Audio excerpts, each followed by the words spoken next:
Gagasan tentang otonomi daerah itu sebetulnya diharapkan untuk membuat Indonesia menjadi lebih demokratis, membuat Indonesia menjadi lebih maju, dan membuat Indonesia menjadi lebih melayani masyarakat yang semula sangat jauh dari pusat.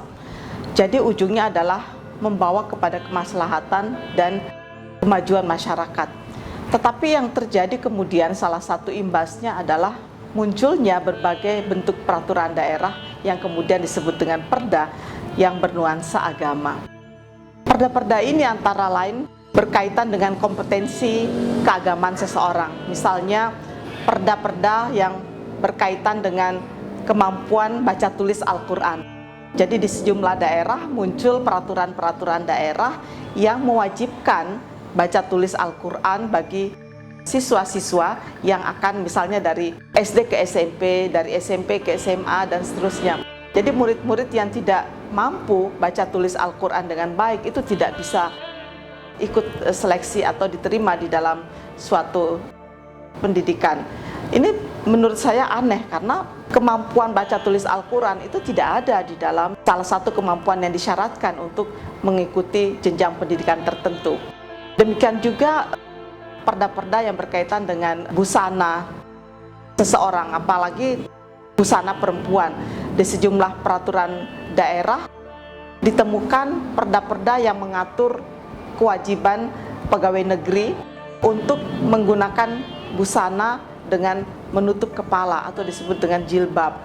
Bahkan di beberapa tempat untuk ukuran jilbab itu pun juga ada aturannya. Misalnya di Aceh tidak boleh orang menggunakan tutup kepala yang tidak 20 cm di bawah leher.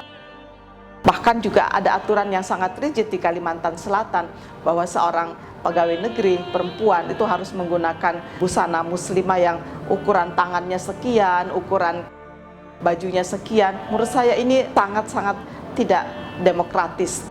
Lalu juga perda-perda yang berkaitan dengan kewajiban melaksanakan ajaran agama.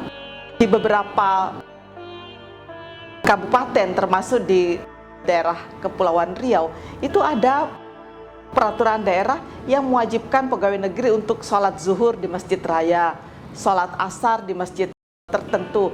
Menurut saya ini sangat-sangat bertentangan dengan prinsip pengelolaan kehidupan berbangsa dan bernegara yang didasarkan pada ideologi negara Pancasila dan konstitusi kita yang bukan negara agama. Peraturan-peraturan daerah seperti ini menurut saya itu adalah salah satu bentuk dari pembatasan kebebasan beragama.